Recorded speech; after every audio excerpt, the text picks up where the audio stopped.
So our traction was actually much better the first time around. When we applied to YC the first time, we were called Game Press at that time, and heavily gaming. Our traction was great. We had I think it was like hundreds of thousands of downloads. I think we were like 700,000 or something downloads at that time. We had like 20,000 monthly active users. Kids are actually pretty good. So, for example, one of our current interns was one of those early kids on hyperPad. So he started using, GamePress. So he started using GamePress, I think, when he was like 8 or 9 years old or something like that.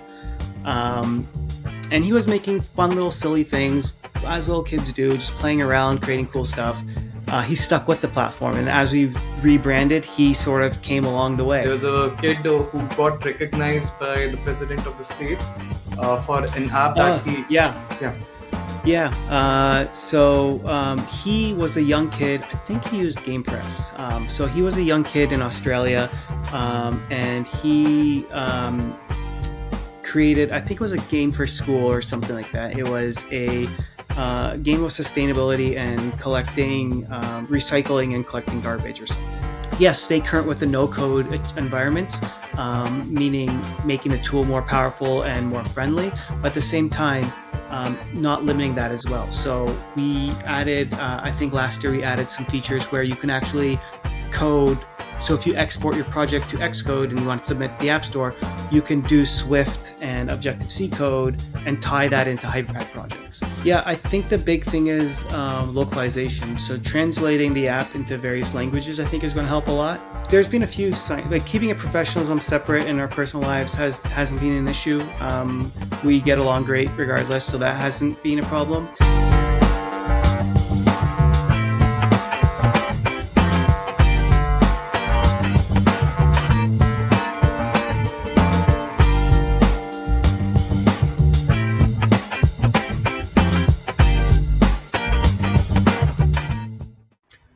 The Newzchain Podcast is here, and the energy and vibes are immaculate as always. We talk about innovative and game-changing startups that are set to change the market trajectory.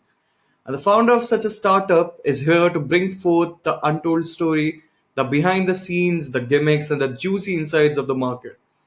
HyperPad was birthed when the brother duo came across the dilemma of big firms requiring dynamic applications for their companies but not having technical hires with them.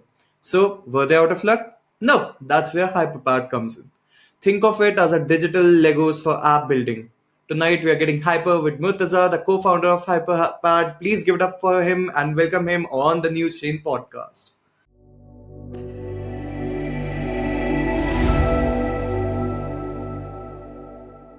Hey Murtaza, how are you? Good. How are you? How's it going? Like, were you able to manage I don't know, your outside of Canada, I guess, right now? Yeah. I mean, luckily, especially post-COVID, doing things remotely is a lot more easier. There's a lot more tools. Yeah, we're able to still stay on track and keep the work going. Like, traveling was actually quite important, I saw we recently met a couple of founders who were in YC during the COVID batch.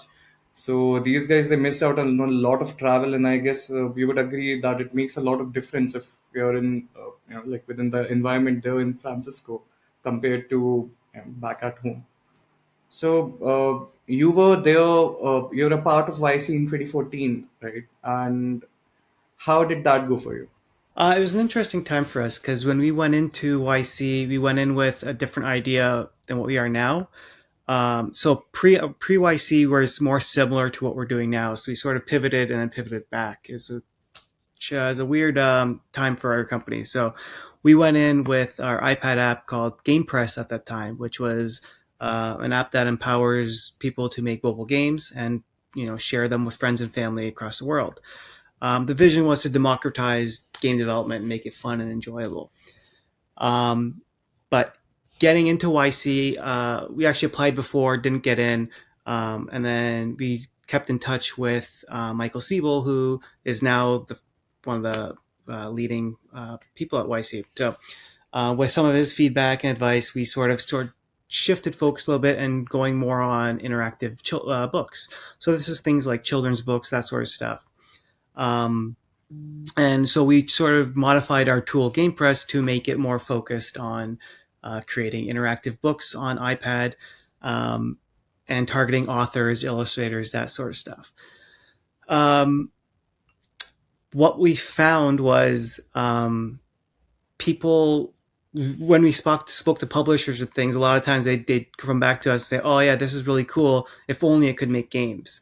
And we're like, oh, we just shifted away from games. So then the more we spoke to people and potential customers, the more we found games was sort of the way to go, and it's something that we were more passionate about as well.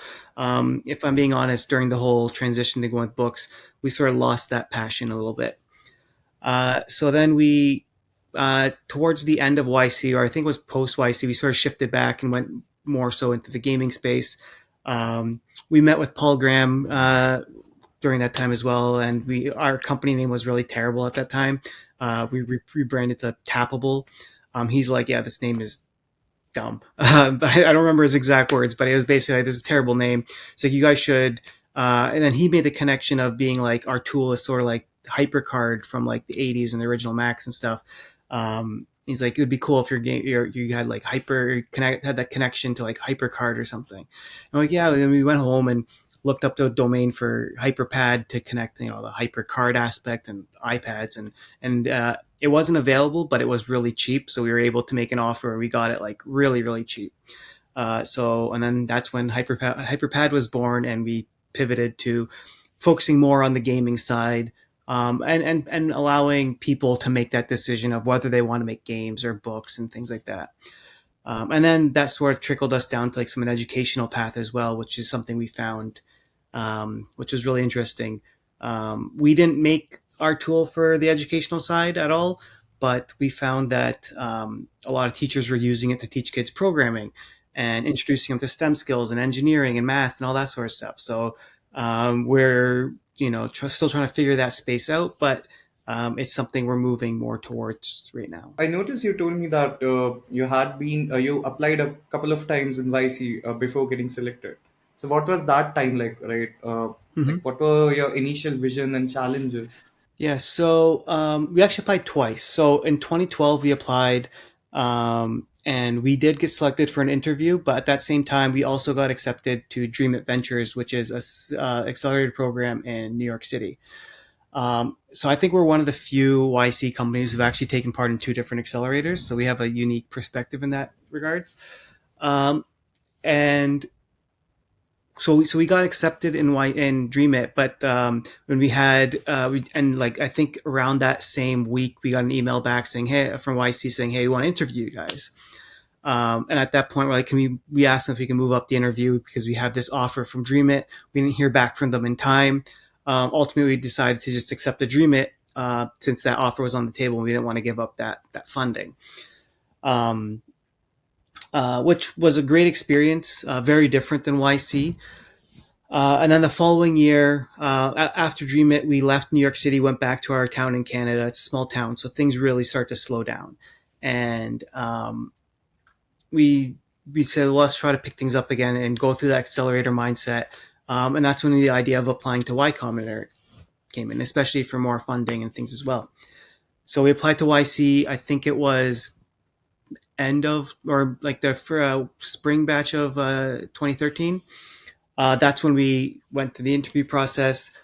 We made it. They flew us out to Silicon Valley. We did the interview there. Ultimately, we didn't get selected. I think one of the reasons was we were pushing back a lot. So during the interview, they kept sort of like poking on like our business model and what we were trying to do. And we were very stubborn in that sense of, no, we don't think that's going to, we're very stubborn against their advice and feedback. And I think that's ultimately what led to the rejection. And then talking with Michael Siebel afterwards and staying in contact with him, he sort of led to that, as well as like, yeah, we were trying to, push you guys a certain way to think about other things.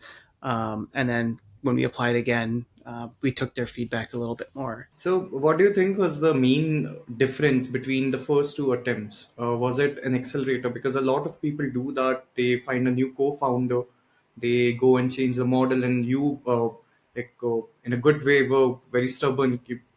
This is no, this is where we draw the line. This is what we actually want. Yeah, so we were stubborn, and we said we don't want to, go away from the gaming side of things. That wasn't really the feedback we got, but it was sort of like, you know, um, it was sort of where the ultimate um, direction. Like to be fair, they were correct in what they were saying. It's just we were naive in the sense of no, we know best because it's our company or whatever. Which to a certain point is as a founder, you do know your company best, and there's a lot of times where you get advice and feedback that um, it's coming from all directions. And at the end of the day, you're the one in the trenches. You're the one who's talking to customers. You're the one who knows your business inside and out. So it's great getting advice and feedback, but you really have to address take it appropriately and um, take everyone's point, but then at the end of the day, make the decisions yourself and go with what you know. But so then the second time is we were more open and we went in more.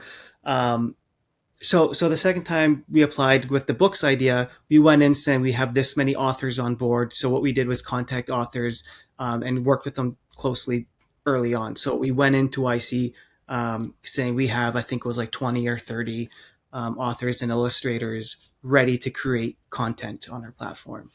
So I think that was a big change as well.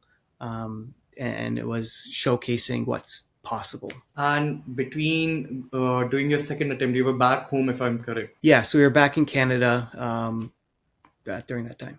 And what was your traction like?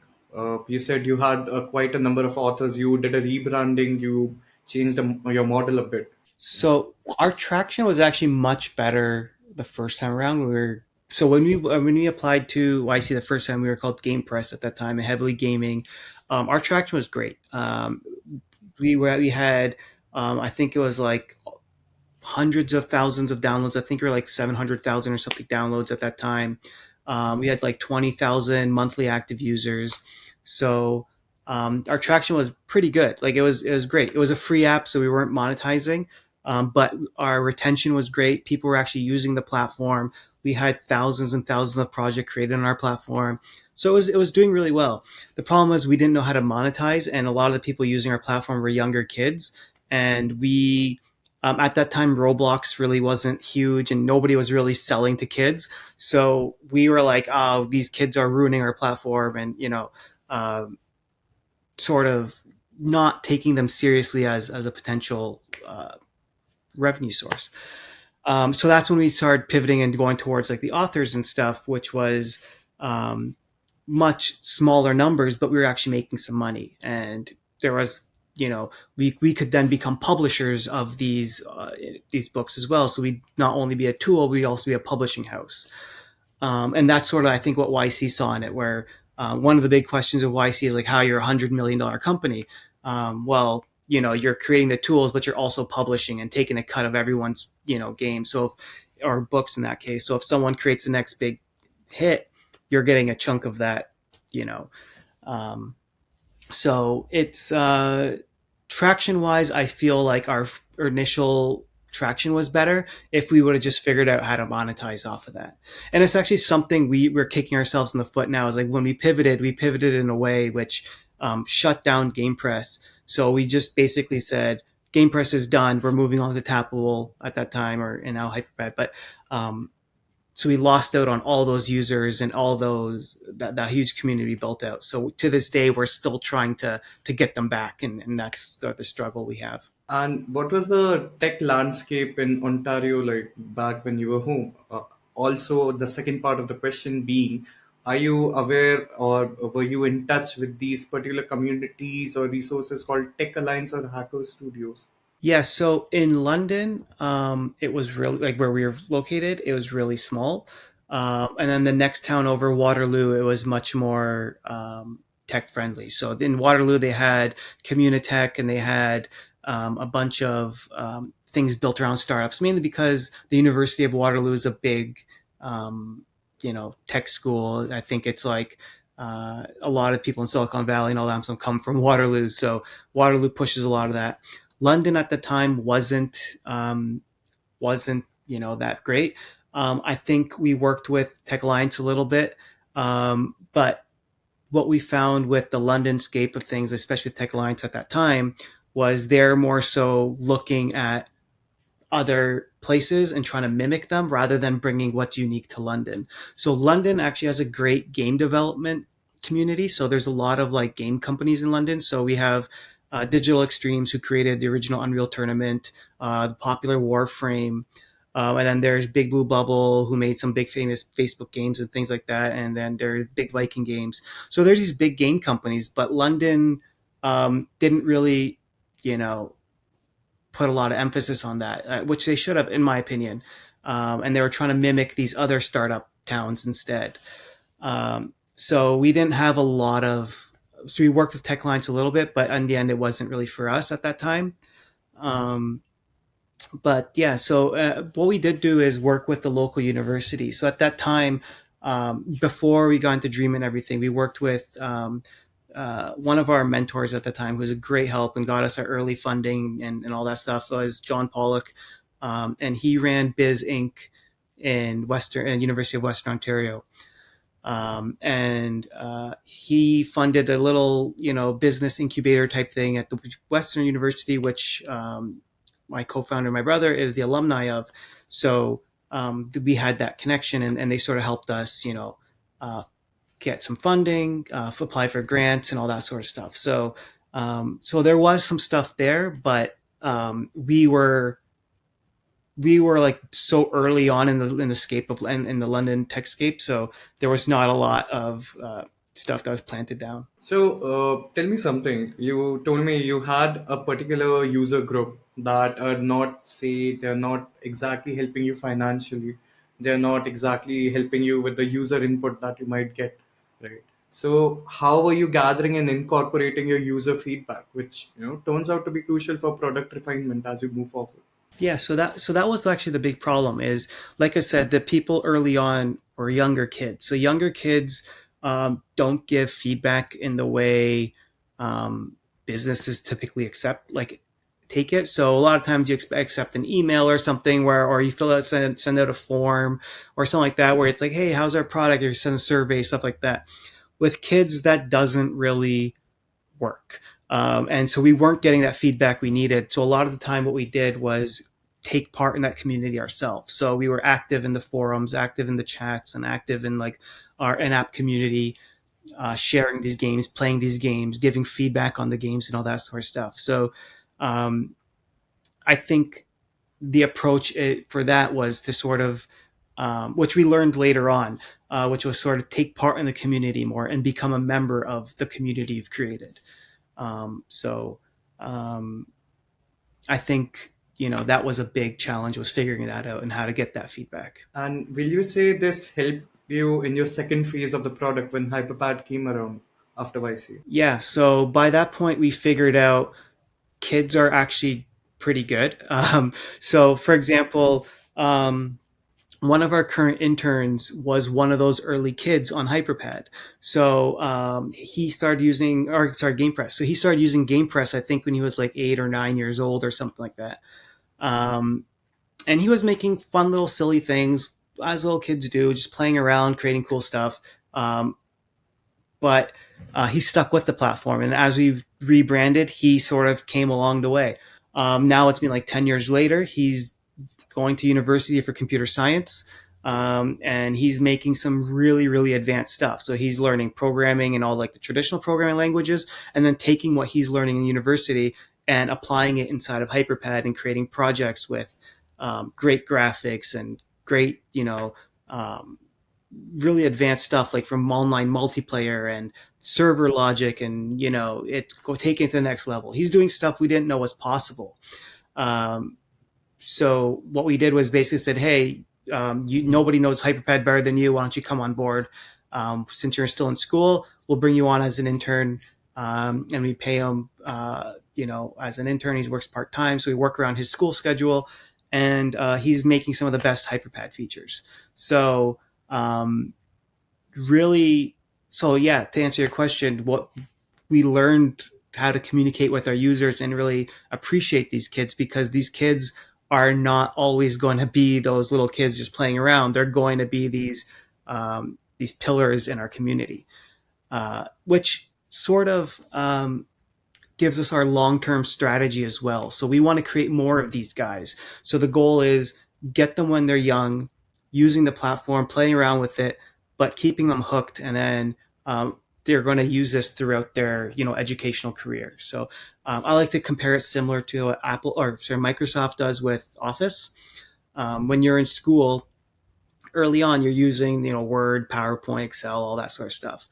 Um, Later on in your career, you're still using Word, Excel, PowerPoint. You're using it through every stage of education, and then in your job, you're still using those. So I think that's sort of the approach we want to go with hyperpad is start them when they're young, but let the app and the platform build with them. I'm pretty sure that would actually appear as a great, like achievement towards you. Like if someone like that, the story you just shared with me, right? It gives you an immense, like sense of pride, I guess. Like how you help shape someone's Yeah, future. right. And he's not our only user like that. There's been like a good amount of users who have been with us from the way early on, and really it's exciting watching them, not just use hyperpad, but they're taking engineering and computer sciences and really getting deep into the technical space, and we're along for that journey. And it's great that we can see these users create amazing things on our platform, but also go on and pursue education, higher education in these fields as well. There was this other person who was a I don't remember what his original job was. He's an adult who found our platform, um, but because of our platform, he went back to school and took like those coding boot camps and things like that, and ended up working at some startup or some tech company. And he basically wrote back to us and yeah, as well because of finding your platform and learning I like this sort of stuff, and seeing I could be technical, and he went down that road. So it's exciting being a part of people's journey, and we love seeing that. And that's one of the things that keeps us going as well is um, when we see our users create really cool content on our app, we get to enjoy it as well. So we go play their games, we go play their projects and see what they're creating, and that does fill us with a sense of pride, because it's like we've built this tool, and here people are actually making art and making science and all this sorts of stuff, and we're a part of that. So that's really awesome. It is, and it's really enlightening to hear about these kind of early successes, and like how you're touching a few people's lives, and at the same time, you are also doing really well as a startup with your early milestones and success that you have had.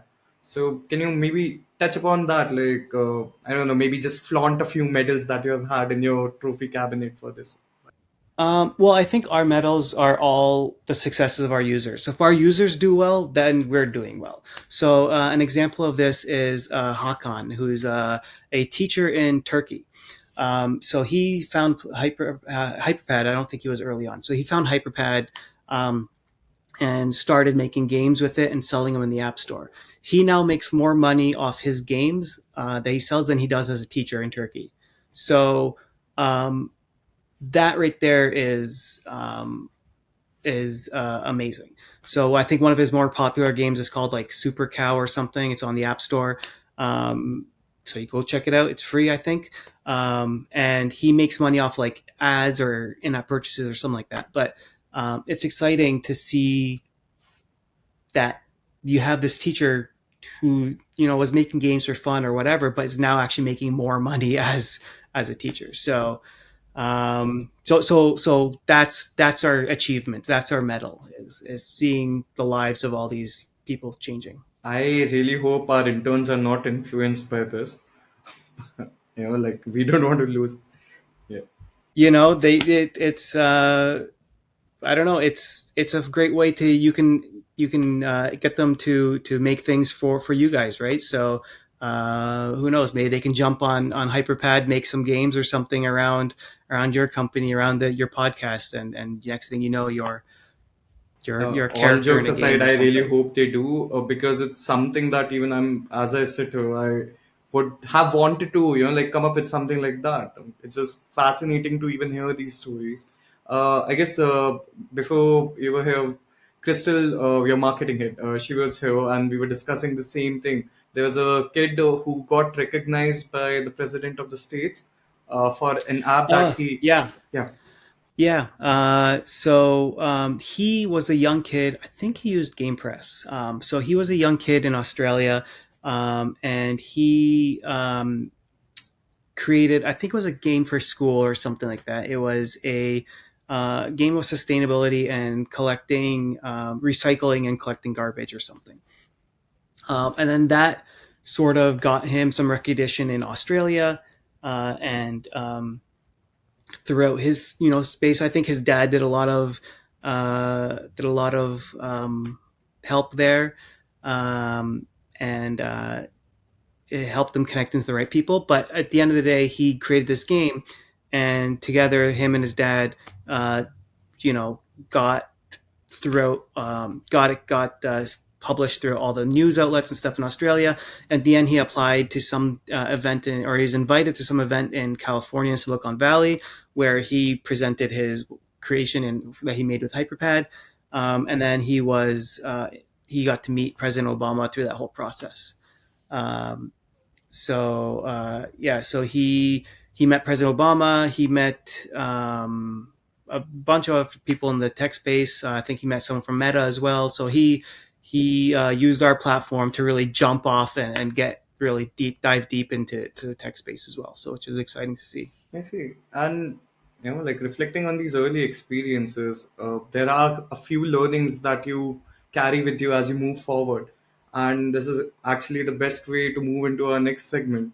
But before that, what would you say are the key values that you still hold from your early days that you're taking to the future? You're telling your new recruits, you're, making something like a bylaw, ethical bylaw. Um, that's a good question. I think one of the things is take part in the community. Your users, are the lifeblood of your company. Your users, your customers, whatever it is. So, um, our early mistake early on was sort of seeing these kids and sort of you know, tossing them aside. We don't really care for them too much, but then really accepting that part of it. So, taking part of them, taking their feedback seriously. So, I think feedback is generally a big thing as well. So accepting their feedback. Um, so you know, um, so for example, just this week, we got some feedback on our website from our users, and they're saying, "Oh, why are you featuring this, or why is this on there at all?" And we just quickly went and made those changes. Like, yeah, you're right. You guys know best because this product is for you. So, and then we went and made those changes based on their input. So, I think accepting feedback, being open to feedback is crucial.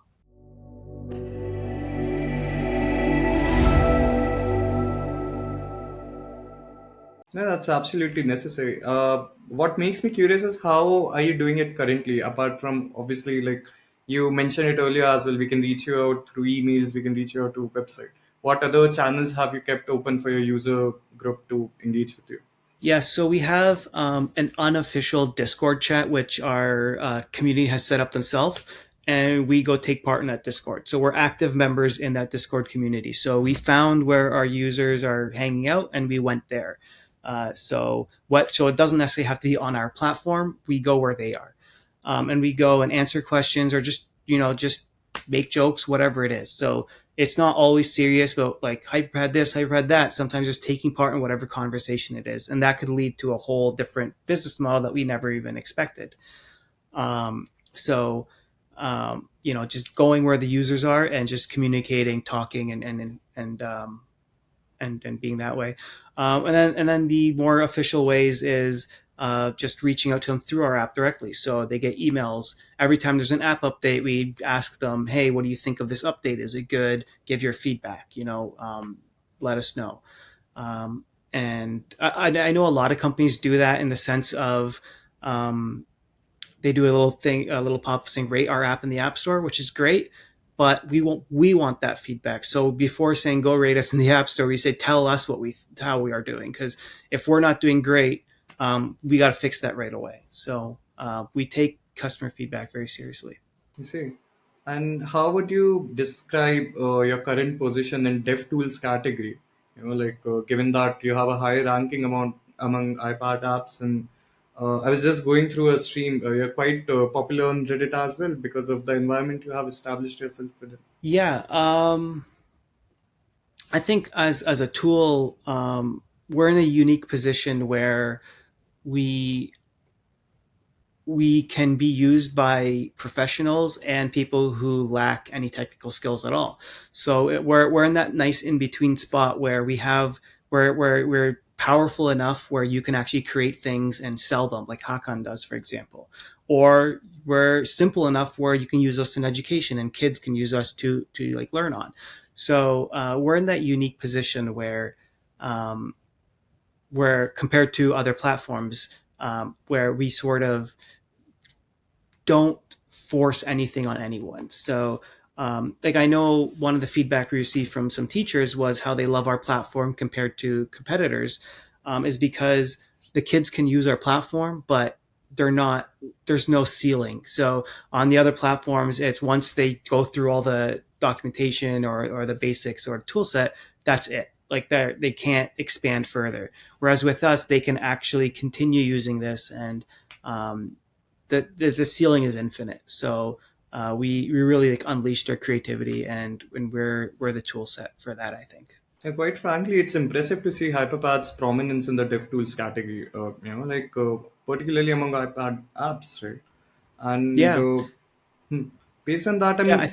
sorry, no, Sorry, no, go ahead. please go ahead. No, no, please go ahead. I was just going to say, yeah, and I think it comes with it being so easy and accessible. So without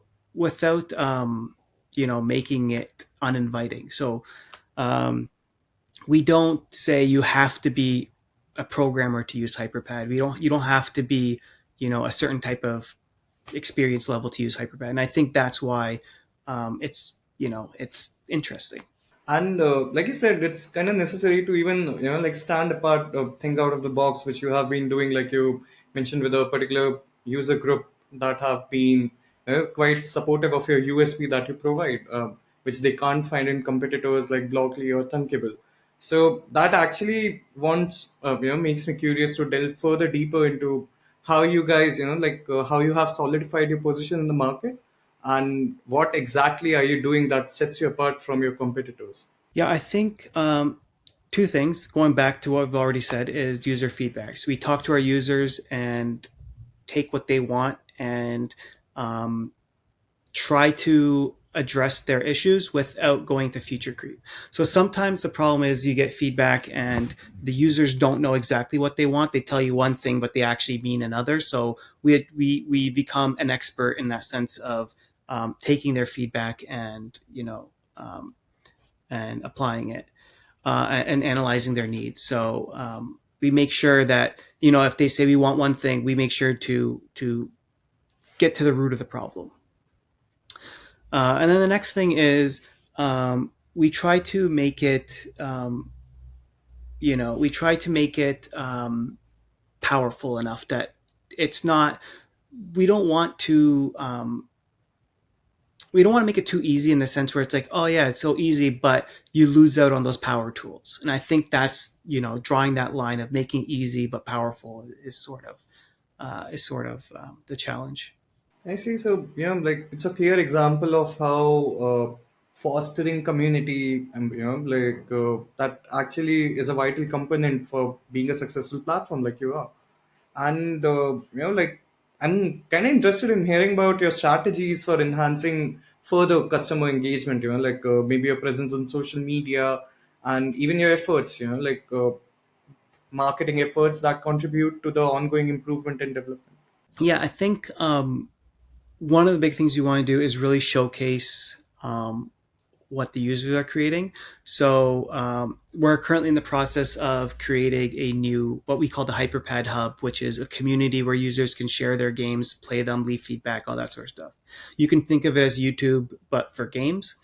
And we're working on a new version of this, which focuses a lot more um, on making it easier to share, easier to play, easier to give feedback, and all that sort of stuff. So we're growing this community. So our big strategy is you know focusing on that, so we can build events within that platform, do partnerships with that platform, um, and that's sort of our leading point. And as well as then there's other things like focusing on SEO, doing blogs, case studies on user created projects, their journeys. For example, Hamish, who was the young kid in Australia who met President Obama, telling his story, or the Hakan or Robinson, who's now our intern. So telling these stories of these amazing users on our platform. So I think that's a big thing as well. And there's another thing that you guys have been doing is improve your tech stack as the tech trend is moving forward further. Like you would have seen how OpenAI grew, and now everything has changed. There's a rising popularity of no code, low code tools there, and you guys were ahead of that curve. Say somebody like me who has no technical background, I can just go on GPT-4, I can put in, it will develop a code, and like I'll have more opportunity. So how has hyperpad particularly adapted to stay relevant within this? And also like how are you managing your innovations in this fast evolving sector? Yeah, I think one of the things is adapting the platform to work with other tools. So you can import assets and artwork and music and all that sort of stuff from other tools. So you're not, locked into one environment. And also, um, we make it also, we also make a lot of tutorials and documentation stuff that sort of keep the ball rolling there. And then we also stay current with other platforms as well. So, um, and seeing what Apple is doing. So Apple launched the Apple Arcade, for example. So one of our goals within the next year or two is to actually make the games you create on our platform playable across all Apple devices. So right now we're sort of locked into the iOS, Apple or iPad and iPhones. We want to make them available on, for example, the Apple TV. So we want to turn the Apple TV into a home console where that's powered by games created by you and anyone else, So simplifying that process, which has always been something, creating console games has always been this black mystery block box of like, how do you make a PlayStation game or whatever. So it's um, making that feel simpler and making it feel more approachable. And making that experience available on something like the Apple TV. So make your game on the iPad, share it to the Apple TV, and play it, enjoy it with your friends and family, all in like the one space. Will it be available on Vision Pro as well? It's funny you mentioned that. We haven't got the chance to get our hands on a Vision Pro yet, but I foresee a future where you're making games in a virtual sort of space. So who knows? Once we get our hands on it, we'll see how we can adapt the platform. At least to create or play, I'm not sure yet, but possibilities are endless. I'll surely be looking forward to that because remember, like the no code movement is kind of reshaping everything. Remember, like the whole landscape of app development, and it's giving both challenges and opportunities. At one side, you have these new competitors coming in. A whole chunk of your users as well. We can say that, right? And it's kind of intriguing to explore how you are adapting further, like within this shifting paradigm to remain relevant and innovative, right? So what I just want to know, like, if you can maybe, of course, your interest would be in multiple departments currently, but what's that one particular department where your focus is within, right? Like the whole limelight, like all the resources, everyone, just like what, let's push this department further to stay ahead of the curve. Um, Well, right now our main focus is our main focus is two parts right now. So one is the community side, which is the hyperpad hub. So improving that ability to share your creations. So if you're making the platform easy and to make games, but you're not letting anybody share their creations, it's sort of you feel like landlocked where um, you know the user, it's like, I made this, now what? right? So we make it easy for them to tell the world I've made this. So that's one big focus that we're focusing on right now. The second one is improving the tool set and making it continue to grow and adding those power features that you need. So yes, stay current with the no code environments, meaning making the tool more powerful and more friendly, but at the same time, not limiting that as well. So we added, I think last year we added some features where you can actually code.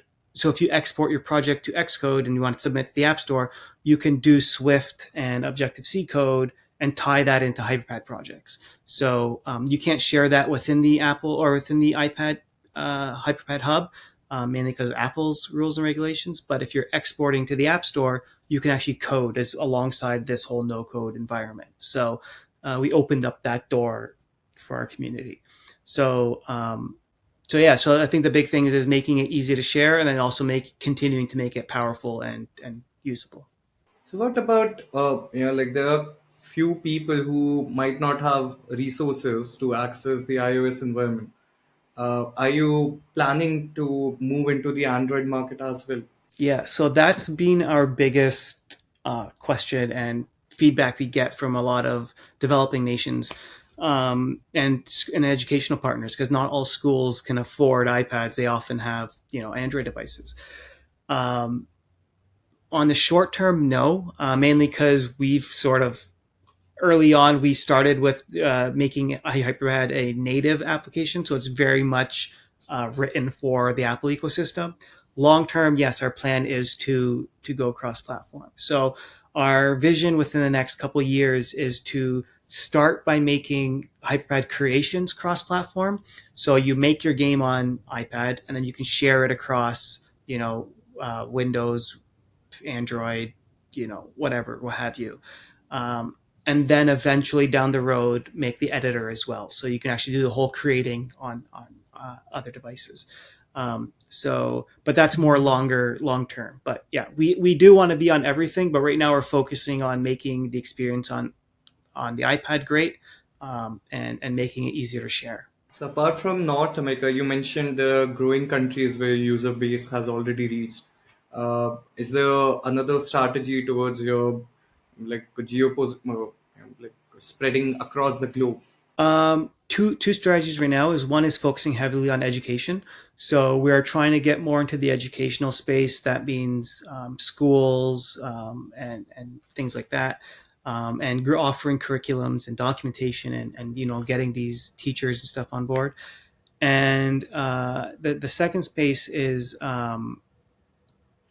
to add localization. So hyperpad's available in English right now. Which worked for the most part, mainly because there's a lot of it's icons and things like that. But we want to hopefully this year, by the end of this year, is offer hyperpad translated in other languages as well. And I think one of the next things we're going to start focusing on is changing all the localization strings, so we can quickly start adding hyperpad in other languages, and maybe with the help of ChatGPT or something like that, we can start translating it really quickly. And also our community. I know in the past our community has mentioned that they're willing to help translate as well. So maybe we can make that open source or something. I don't know, but localization and then also the education is our two ways to grow worldwide.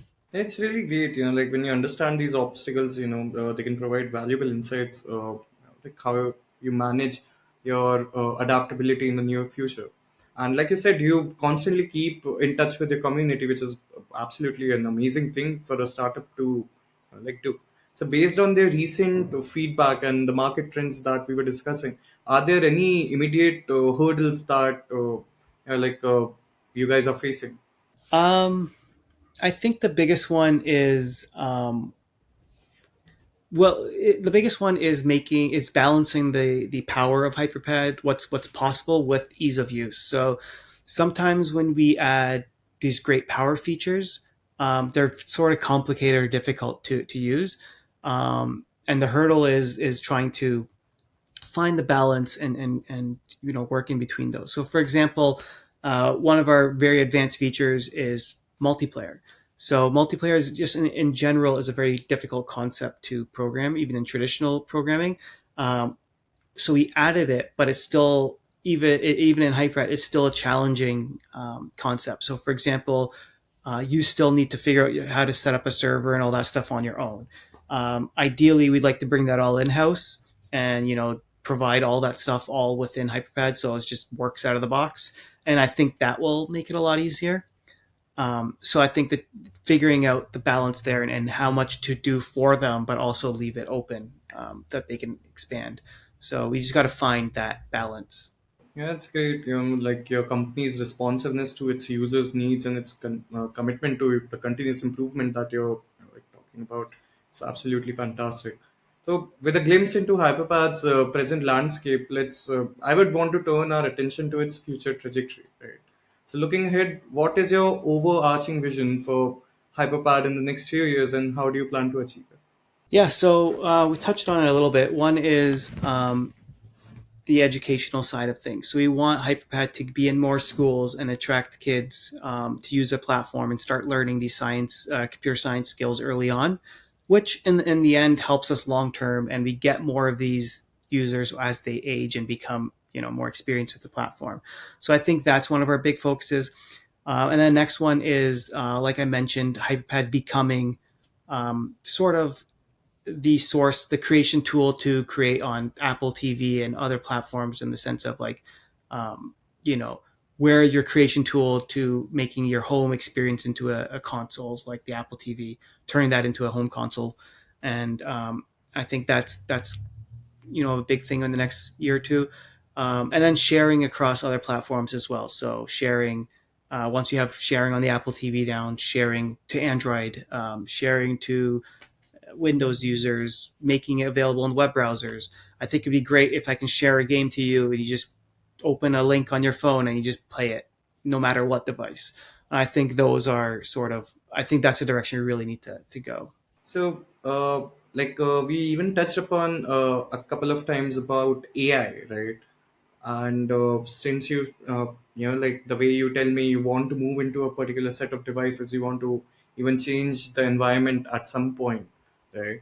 How do you plan to maintain enhance your competitiveness in the market, especially with the constant influx of these new technologies and platforms that are coming about? Well, I think so. Like for take AI for example, I don't think I think AI is a perfect tool to augment design. So um, we've already starting to see this where AI can create images. I think as a game developer or a game designer, you can ideally go to AI, say, "Hey, create me a character that looks like Mario. I want to use it in a game or whatever," and it would create the Mario character for you, or something like that. So, I don't think those emerging technologies is something we should be afraid of. I think we can look at a way of how we can implement those and work with them.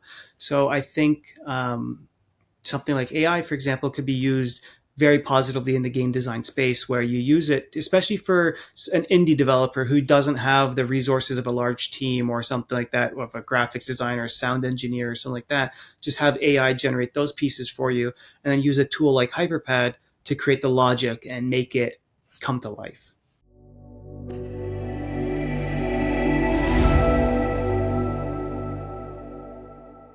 No, it's like really great that like you guys have a clear understanding for this challenge, and like it shows like where you're coming from. Because I was just reading upon about you guys back when we were writing a piece about you on the platform, that you were bootstrapped. You started it on your own, and you would have faced that difficulty yourself, and that's why you wanted to be the flag bearer of the no code movement locally, and then now globally where you're moving. Right. So again, going back to the point I was really interested about, because I guess Crystal and I, we got into a conversation about you guys wanting to expand further in Asia as well. So how do you want to expand your reach geographically and like into new sectors? Yeah, I think the big thing is localization. So translating the app into various languages, I think, is going to help a lot. We had a big interest in like the Korean market, where someone reached out to us saying, "Hey, I want to use this platform, but it's not available and so they wanted to translate it there. And the other thing is getting into the schools, offering lessons that are catered to that sector. So, for example, in Asia, we want to get into the Asian market. So, and we know they're interested because, for example, Singapore downloaded our had in Singapore we had around 2 million downloads of our platform. So we know the schools are interested, especially in the Asian market. So we just want schools to reach out to us, and we can help them uh, create programs with us, and we can work that way as well. Um, so I think to get into the other countries and stuff is really focused on the educational side. So far, say from North America, and I'm pretty sure you would have had your hands in Europe, South America, and every other continent. Which was the toughest market to crack so far? Um, so I think in North America, the educational side, there's some schools picking us up and here and there. I think Australia was the biggest one as far as education is concerned, because a few years ago, the Australia government made a big push into changing the curriculum for young kids and introducing programming, and they really found our platform and really love it. So I think the Australian market was our first big light bulb moment where education was an interesting topic. So up until that point, we didn't even consider education. We didn't think that there would be an interest in it, mainly because we don't have that background in that space. But the Australian market found our platform, and that was the first one. Yeah, it's another rarity that I have seen, and we kind of named while we were discussing marketing for the podcast, we named this segment as Back to the Future, and kind of similar to the premise. And I'm moving towards that itself. Like you have moved to Australia now, right? Which would have been a dream at some point. How did it begin? Like, how does it compare to the vision you guys had, you and your sibling, of course, when back in 2012, 2010, when you started dreaming of such a thing? How does it compare to that now? So when we first started, we didn't even consider education as a market. We didn't know that space. We wanted to create this cool tool that could make games and have fun. Um, so the fact that even went into education was just our minds being blown. And then Australia of all places, it's on the complete opposite side of the world, different hemisphere. So it was really eye opening on how big the possibilities are. So that was a pretty big moment for us. Who is the stricter between the two of you? I think it's me. I think I'm the one. So I sort of lay down the law. So there would be a moment, right? So what's the age gap between the two of you? I would like to start with that. 3 years. 3 years, right? Yeah, And you are the younger one, right? I'm the older one. Oh, Yeah, yeah. that's nice. So, while growing up as well, did you grow as did you have that age dynamic into play? We were relatively close. I mean, we grew up together, so we have two other siblings as well who are older than us. So they were their own sort of group, and then them two were hanging out. So we were left to like play games or whatever it was ourselves. So we grew up together, very close. So we played games together, and that's sort of our passion grew at the same time. So we both sort of simultaneously, um, knew the gaming space was where we wanted to get started. That's great because I have a younger sibling, right? And we had the same thing. We would play games. We'd want to develop things like that, right? And it's quite a rare sight, even within the startup ecosystem, to have a startup being run by siblings. And what has that been like so far? Like, how have you managed to keep the personal and professional separate? Um, Well, I mean, so there's been a few signs like keeping a professionalism separate in our personal lives hasn't been an issue. We get along great regardless, so that hasn't been a problem.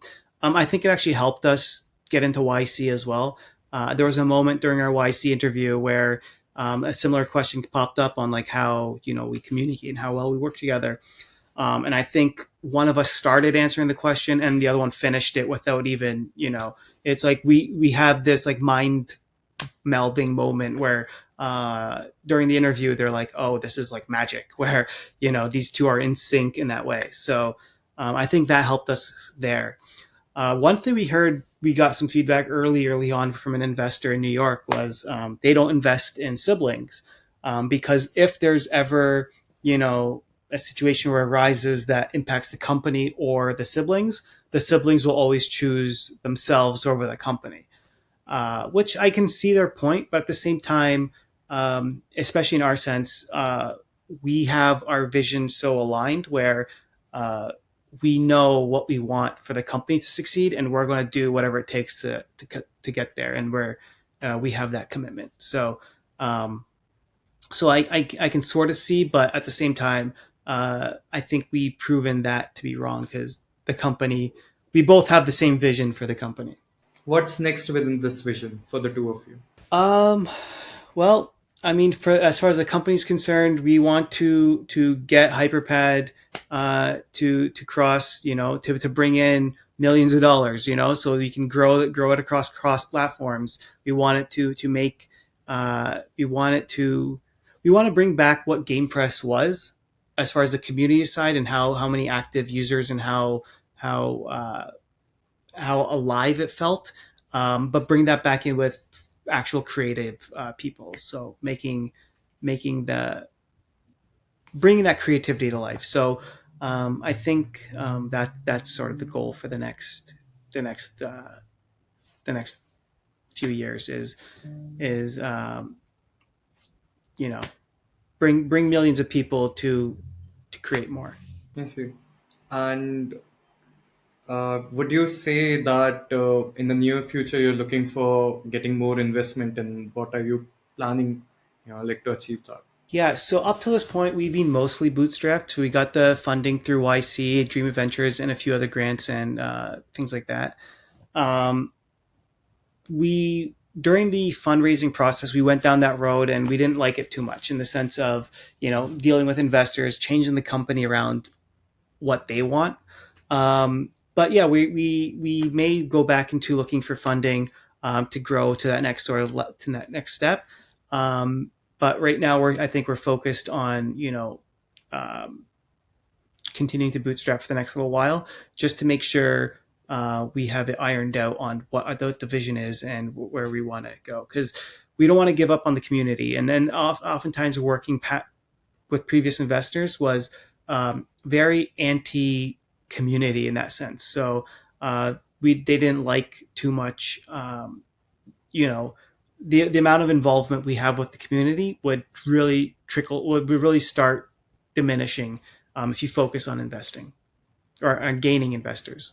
So on that note, I would like to wish you all the best. And Thank you. staying ahead of industry trends is essential, right, for sustained success, especially in a rapidly evolving field like tech. It seems like you guys are proactive in this regard, and we have a time constraint, I guess. Even though I was very eager to hear more about your insights into the future trends, but Hmm. right now, it's just as clear that Hyperpad plans to capitalize on them to maintain its leadership position. And I would like to thank you for your insightful responses. And that's it, I guess. Let's wrap up this episode and leave our audience with a sense of anticipation for your Okay. coming future endeavors. So thank you so Yeah. much, Thank you. and No problem. Thank you for having me. great. You have a good day, and let's keep in touch. And hope you can make it to the next season with more growth and maintaining the lead that you have had in the market. So thank you. Look forward to it. And with that, we have come to the end of our episode. We'll be back with more delightful anecdotes, crisp insights, and invaluable advice. So thank you for tuning in. We release our episodes on all podcast friendly platforms on Wednesdays and Saturdays. I look forward to catching up with you guys at the next one. So, alright, this is where we phone it in, metaphorically speaking, of course. Don't forget to subscribe to us for more updates and tidbits about our episodes. You can catch more content around the episodes, such as behind the scenes and bloopers, by following us in the links placed somewhere around here. So, ciao.